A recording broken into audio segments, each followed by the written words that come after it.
자, 반갑습니다, 여러분. 오늘이 2020년 5월 10일, 5월 들어서 두 번째 맞는 일요일입니다. 이곳은 이미 금년 학년 말까지 학교를 휴교하기로 결정을 했습니다. 하지만 한국은 이제 개학 준비를 한다는 소식이 들리네요. 아이들이 학교를 가기 시작하면 또 어떤 예상하지 못한 상황이 발생하게 될 수도 있을 텐데 조심하고 또 조심합시다. 자, 오늘은 영에 대해서 여러분들과 함께 이야기를 나눠보려고 해요. 영, 성령 하는 그 영이죠. 자, 영입니다.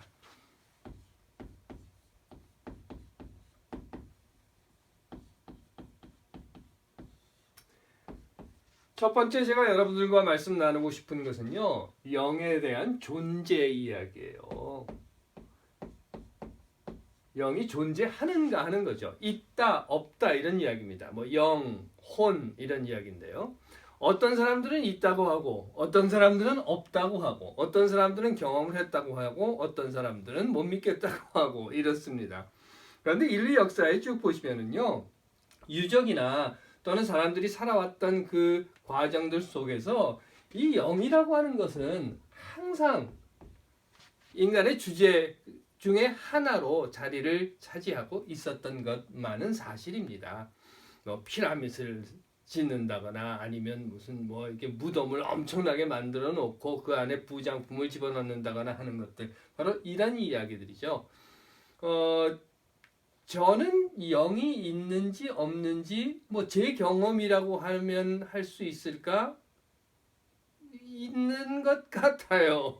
그런데 글쎄요, 그건 뭐 제 경험인 것이고요. 어떤 사람들은 그런 이야기도 하더라고요. 사람이 죽으면 그냥 뭐 딱 컴퓨터 끄듯이 꺼지는 거다. 뭐 이런 이야기도 있는 것 같다라고 말씀을 드리는 이유 중에 하나는 그러면 너무 섭섭할 것 같아요. 컴퓨터 꺼지는 것이랑 그냥 딱 꺼지면 말이죠.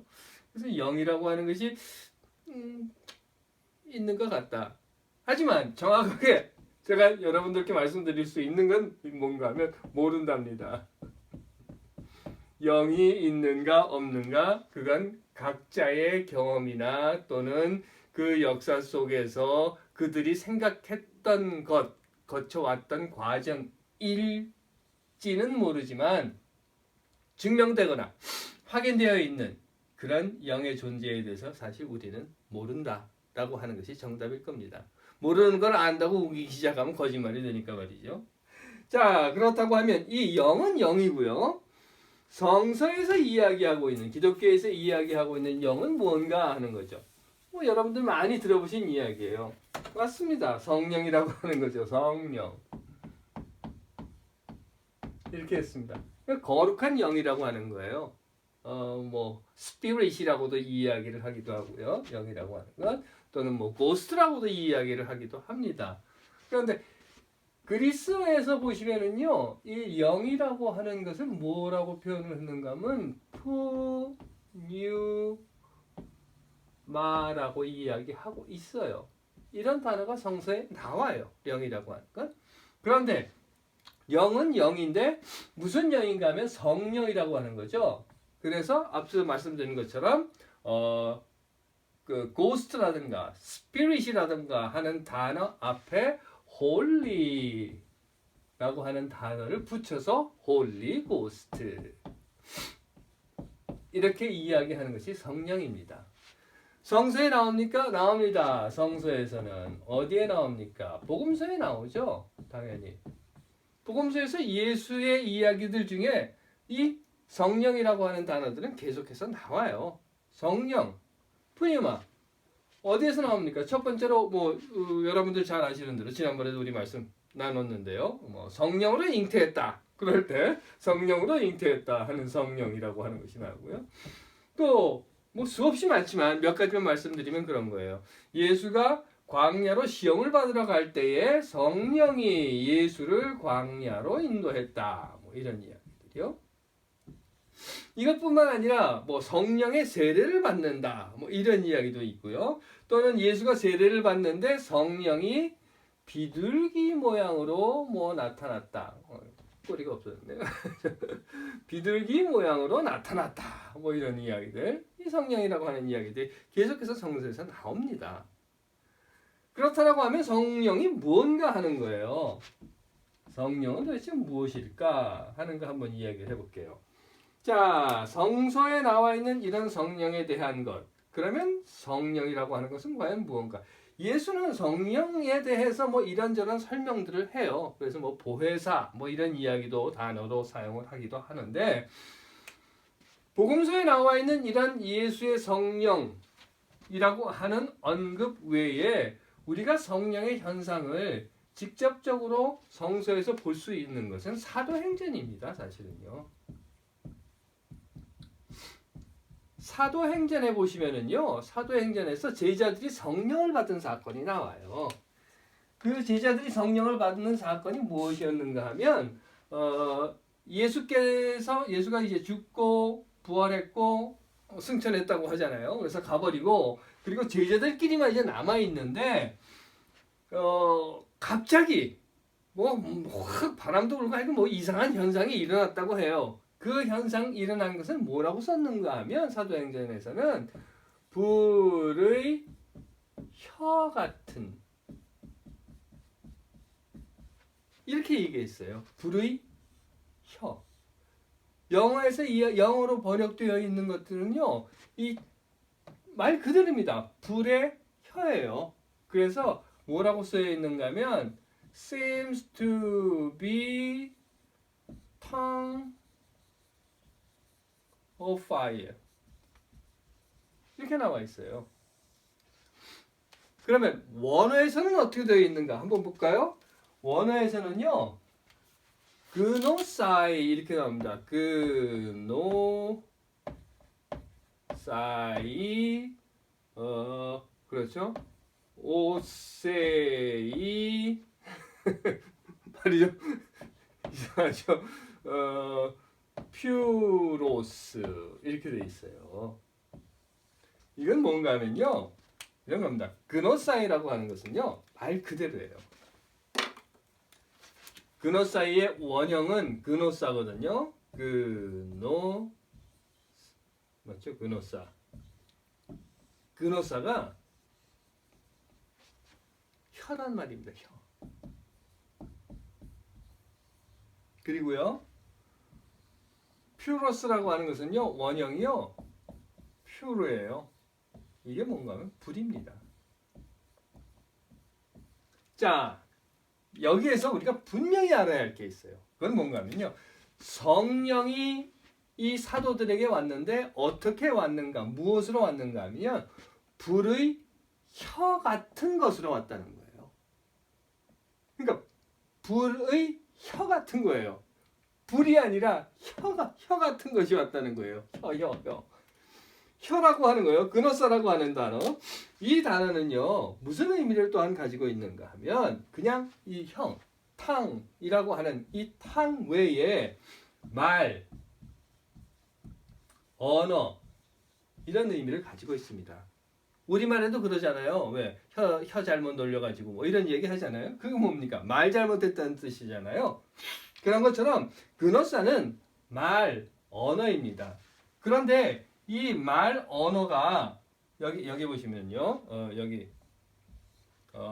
오세이라고 하는 단어가 있어요. 이 오세이라고 하는 단어가 무슨 뜻인가 하면요, 무엇과 같은 또는 무엇쯤 이런 의미를 갖고 있는 단어입니다. 그러니까 불과 같은 혀, 불과 같은 언어 이런 거예요. 그 말은요, 이 불이 있지 않습니까? 불이 이렇게 타면, 왜 장작불이든지 뭐 촛불이든지 태우고 보면 이게 막 후루룩 이렇게 그 불길이 이렇게 날아가지 않습니까? 갈라지잖아요. 이렇게 그렇게 불길이 갈라지는 것과 같은 말이라는 거예요. 그러니까 성령의 현상은 불이 아니라 불 이것이 아니고요, 혀 같은, 갈라진 혀 같은 것, 불처럼 갈라진 혀 같은 것이라는 말입니다. 그리고 이건 뭔가 하면 앞에서 말씀드린 것처럼 성령의 현상은 말이에요. 말, 언어. 재미있는 얘기 하나 해드릴까요? 왜 한국 교회에서 보통 그런 얘기들 많이 합니다. 성령의 불 받아라 이런 거요. 제가 그 새끼 전도사 때인데요. 그 여름에 교회에서 보시면 뭐 수련회 이런 걸 가요. 그런데 그때 제가 있었던 그 교회에서 수련회를, 그러니까 저는 뭐 그런데 가고 싶은 생각이 전혀 없었는데 뭐 가라고 하니까 가야죠. 그래서 가기는 갔는데 어디로 갔는가 하면 그 기도원으로 갔습니다. 그런데 그 기도원에 부흥사가 저런 거 하는 사람이에요. 뭐 이렇게 성령의 불 받아라 뭐 그리고 막 이렇게 하고 그런 사람인데 우리 교회 그 학생들을 데리고 갔더니 이 아이들이 강단 맨 앞에 이렇게 앉은 거예요. 쭈르르니 앉아서는 이 강사가 성령의 불 받아라 이러면 아이들이 앉아있다가 싹싹 피하고 그랬어요. 나중에 끝나고 나서는 자기네들끼리 뭐라고 말을 하는가 하면 야 나는 5대 맞아. 그 말 막 이렇게 불 받아라 그러면 다른 아이들은 막 뒤를 잡아주고 그러는데 그 녀석들은 그 맨 앞에 앉아가지고 싹싹 피하면서 자기네들끼리 야 나는 5대 맞았는데도 안 죽었어. 뭐 나는 뭐 6개 피했어 이랬단 말이죠. 그 집회가 끝나고 났는데 강사가 저를 부르더라고요. 그러더니 하는 말이 당신네 교회 아이들, 너희 교회 아이들 저 뒤쪽에 가서 앉으라 그러더라고요. 그런데 왜 이런 얘기가 나오는가 하는 거예요. 성령의 불. 분명히 말씀드릴게요. 성령의 불 같은 건 없어요. 성령은 다시 말씀드려서 말입니다. 언어라는 거예요. 언어. 그런데 이걸 글쎄요. 왜 이렇게 했는지 누가 이 시작을 했는지 모르겠는데 이렇게 하다 보니까 모두 다 그냥 의심도 해보지 않고 그냥 성서를 한번 읽어만 보면 되는 거예요. 그런데 성서 한번 읽어보지 않은 상태에서 그냥 성령의 불 받아야지, 성령의 불 받아야지 이랬다는 겁니다. 이런 얘기 듣지 마세요. 이런 건 없습니다. 성령의 불 같은 거는. 성령은 뭐예요? 말입니다. 언어라고 하는 거예요. 그런데 성령은 말이고 언어인 그 말과 언어가 무엇인가 하는 거예요. 세 번째로 어떤 언어, 말. 예수가 처음으로 사역을 시작하는데요. 누가복음에서 이런 이야기를 해요. 제가 그대로 읽어드릴게요. 뭐라고 말을 하는가면 성령이 내게 내리셨다. 그러면서 가난한 사람들에게 기쁜 소식을 전하게 하고 포로된 사람들에게 자유를, 눈먼 사람들을 다시 보게 함을 선포하고 억눌린 사람들을 풀어주고 주의 은혜의 해를 선포하게 하셨다. 어떻게 해서? 성령이 내게 임해서 라고 한 이야기를 합니다. 그렇다라고 하면요. 이미 말씀드린 것처럼 성령은 말입니다. 그러면 무슨 말인가 하는 거예요. 어떤 말인가? 뭐 방언 이런 거 여러분들 들어보셨죠? 방언. 그래서 성령을 받으면 방언을 한다. 그러면서 뭐 울그레가 이런 소리들 하지 않습니까? 그런 방언은 방언이 아닙니다. 분명하게 사도행전에서 이야기하고 있는 방언이라고 하는 것은요. 불의 혀같이 갈라진 언어예요. 언어. 그리고 그 언어는 내가 알고 있지는 못하지만 상대방이 알아들을 수 있는 언어라는 거예요. 그래서 그 사도행전의 이야기를 보시면 그때 이제 다른 지역에 있었던 히브리 사람들이 다 모여들었는데 각각 다른 지역에서 온 사람들은 히브리 말을 몰랐지만 이 사도들이 각각 자기들이 그 말을 갑자기 알게 되었고 자기들도 어떻게 알게 되었는지 모르고 자기들도 지금까지 사용해보지 못한 그런 언어였지만 그 말을 하니까 이렇게 돼 있잖아요.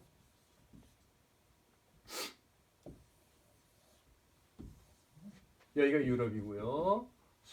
그렇죠. 여기 그다음에 소아시아가 있고 뭐 이집트가 있고 여기가 아라비아가 있으면 여기로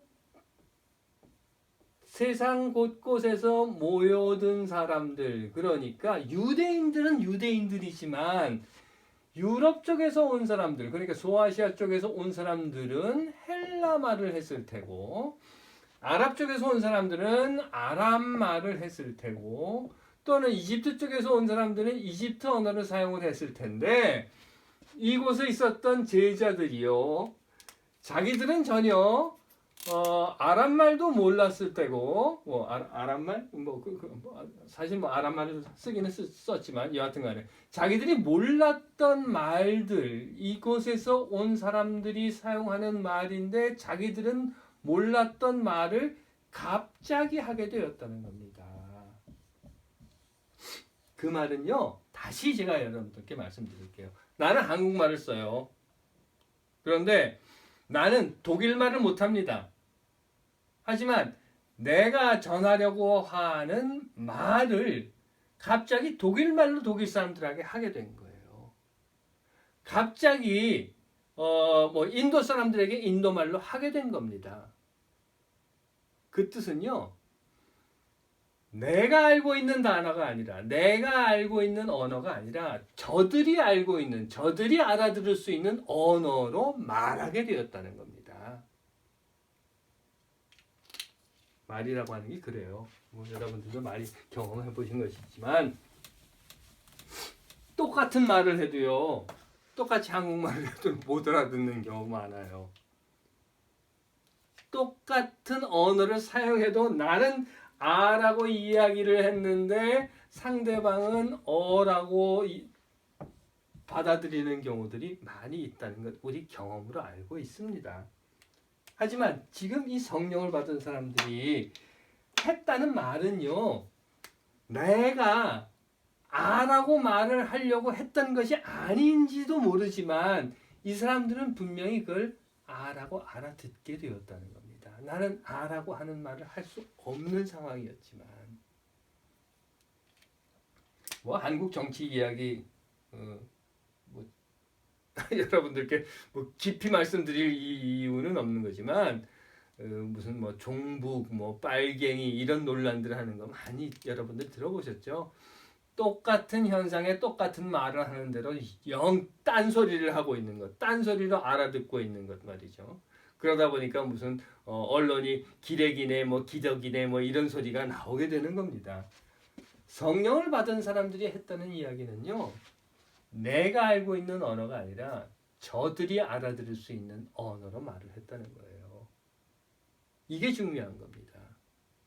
그렇다고 하면 그 말은 무엇이, 그 말의 내용은 뭔가 하는 거예요. 내용은 과연 무엇이었는가? 다시 말씀드릴게요. 뭐 방언, 그래서 뭐 어디 가서 방언 받아야 돼, 뭐 이래가지고 우가우가 이런 소리 하는 거, 그건 성령 아닙니다. 그런 거 하지 마세요. 아무짝에도 쓸모없는, 정말 할 일 없는 짓입니다. 하지 마십시오. 그렇다고 하면 내용은 뭔가 하는 겁니다. 무슨 말을 했는가 하는 거예요. 그거는요, 앞에서 이미 말씀드린 것처럼 다시 한번 제가 말씀드릴게요. 성령이 임하면 예수는 이런 말을 하는 거예요. 가난한 사람들에게 기쁜 소식을 전하는 말. 그렇죠? 포로된 자들에게 자유를 주는 말. 또 눈먼 사람들이 다시 보게 되는 말. 억눌린 사람들을 풀어주는 말. 눌리고 가난하고 고통받는 자 사람들에게 은혜를 선포하는 말, 그 말을 하게 되었다는 겁니다. 그리고 성령을 받은 사람이라고 하면 성령을 통해서 언어를 받은 사람이라고 하면 그 언어의 내용은 바로 이런 것이어야 되는 거예요.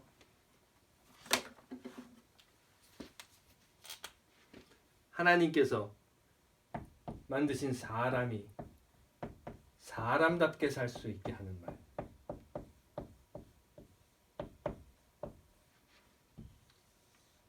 이 말을 내가 알아듣는 언어가 아니라 그들이 알아들을 수 있는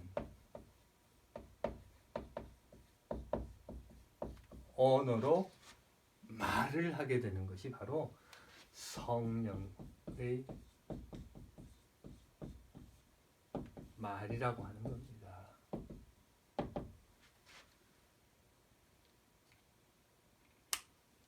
조금 정리가 되셨습니까? 딱딱 잘라서 말씀드릴게요. 성령이라고 하는 것은 불 이런 거 아닙니다. 무슨 물 이런 것도 아니고 바람 이런 것도 아니고 성령은 언어입니다. 말인데 그 말은 무슨 말인가 하면 내가 알아듣는 말이 아니라 상대방이 알아들을 수 있도록 하는 말이라는 거예요. 아이들에게는 아이들이 알아들을 수 있는 말이죠. 외국인들에게는 그래서 나와 언어가 다른 사람들에게는 그들이 알아들을 수 있는 언어로 나이 든 사람들에게는 나이 든 사람들에게 또는 뭐 경제적인 문제로 인해서 알아들을 수 없는 또는 뭐 학력이라든가 또는 지역이라든가 또는 역사라든가 문화라든가 이런 것으로 인해서 내가 똑같은 단어를 이야기해도 잘못 알아들을 수 있는 그런 상대방에게 그들이 알아들을 수 있는 말을 하는 것이 성령이라는 겁니다. 그리고 그 말이라고 하는 것은 사람이 사람답게 살 수 있는 하나님께서 사람을 만들어주신 그 뜻대로 살 수 있게 하는 말이 곧 성령의 말이고 그것이 곧 성령이라는 겁니다. 성령 뭐 여러 가지 이야기가 더 있어야 되겠지만 이런 겁니다. 성령을 받은 사람이라고 하면 자유와 정의, 공평과 평화 라는 말을 그들이 알아들을 수 있는 언어로 해야 하는 겁니다. 성령 받을 거야, 성령 받을 거야. 뭐 여기저기 쫓아다니면서 찾아다니십니까? 이 말을 하는 것이 곧 성령을 받은 것입니다.